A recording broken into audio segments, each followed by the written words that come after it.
সূরা ইমরানের 102 নম্বর আয়াত, ইয়াল্লাযীনা আমানু তাকুল্লাহা হাক্কা তুকাতিহি তুমুতুল্লা ইল্লা আনতুম মুসলিমুন। হে ঈমানদারগণ, তাকওয়া করো, ইবাদতের মতো ইবাদত করো, মুসলমান হয়ে মৃত্যুবরণ করো। আর মুসলমান সত্যি কিনা আমরা সেটাও তো জানার ব্যাপার আছে।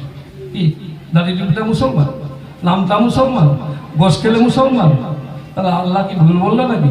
তাহলে আল্লাহ নবীর কাছে, আল্লাহ নবীর চাচার নাম আবু লাহাব, আবু জেহেল, আবু উতবা, আবু শয়বা, আবু সুফিয়ান, তারা কি মুসলমান ছিল? পরে সুফিয়ানে, আবু সুফিয়ান দিয়ে এসছে সে কারণ ইসলামকে টুকরো টুকরো করার জন্য। তাহলে নবীর কাছে যারা বায়াত হয়েছে, যারা ঈমান নিয়ে এসেছে, কালমা পড়েছে, তারাই তো মুসলমান। তাহলে আমরা তো নবীকে দেখিনি, তারা মুসলমান হবো কি করে? প্রশ্ন থাকে তো।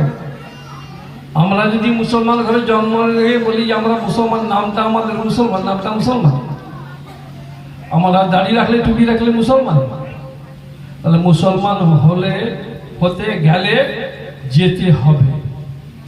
সেই জন্যই যেমন একটা বুখারী শরীফ হাদিস আছে, তিরমিজি শরীফ হাদিস আছে, আল্লাহর নবী কে বলছে ইয়া রাসূলুল্লাহ, হাবিবাল্লাহ, সাহাবারা বলছে ইয়া রাসূলুল্লাহ, আমরা আপনাকে দেখতে পাচ্ছি, আমরা আপনাকে দেখে হাসরের দিনে চিনে নেব, তাহলে পরবর্তী যেসব উম্মত হবে তারা কাকে দেখবে? যেমন আমরা, আমাদের বাপ চৌদ্দপুরুষ কেউ নবীকে দেখে না, কেউ দেখে না, দেখেছে? আর আল্লাহ তো মুখে বলছে আল্লাহকে কেউ দেখেছে? দেখা যায় না।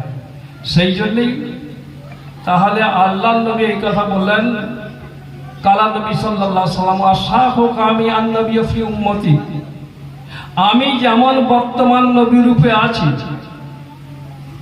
আমার উম্মতদের কাছে, আমার পরবর্তী ওলিগণ থাকবে নবী রূপে তার মুরিদদের কাছে। বলুন সুবহানাল্লাহ।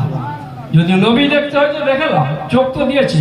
বলে জব তক है दम दीदार का तू दम बदम आवाज ना कर, ऐसा जन्म ना रहेगा जन्म जन्म। সুবহানাল্লাহ, সুবহানাল্লাহ। কোনদিন এই জন্মটা পাবে না। যদি এখন কানা থাকো, আখিরাতে কানা হয়ে যাবে। কারণ এমনিতেই বলছে, মাওলানা সাহেবরা বলে না, বলে বাবা কবরে গেলে তিনটে প্রশ্ন করবে, মান রাব্বুকা, মান নাবিয়ুকা, মান দীনুকা। কি তিনটে, মানে নবীকে, আল্লাহকে। তা আল্লাহকে মুখে বলছি, আল্লাহকে কি দেখা যাবে? যদি ওই ইন্তিমের সময় যখন প্রশ্ন করবে, যদি ইবলিস এসে বলে, মিনিস্টার ইবলিস বলবে তোর খোদা আমি, চাইতে হবে আমার। যদি খোদাকে এখানে না দেখে যাও, আল্লাহ কোরআনে সেই জন্য বলছে, মান কানা ফি হাদিল আমা ফাওয়া ফিল আখিরাতি আমাদু সাবিলা। তুমি যদি এখানে অন্ধ থাকো, আখিরাতে অন্ধই থাকতে হবে, আল্লাহ বলে বলে মরে যাবে। আল্লাহকে জানা চেনার জন্য তুমি মানুষ, সবার উপরে মানুষ সত্য, তার উপরে কেউ নাই। যদি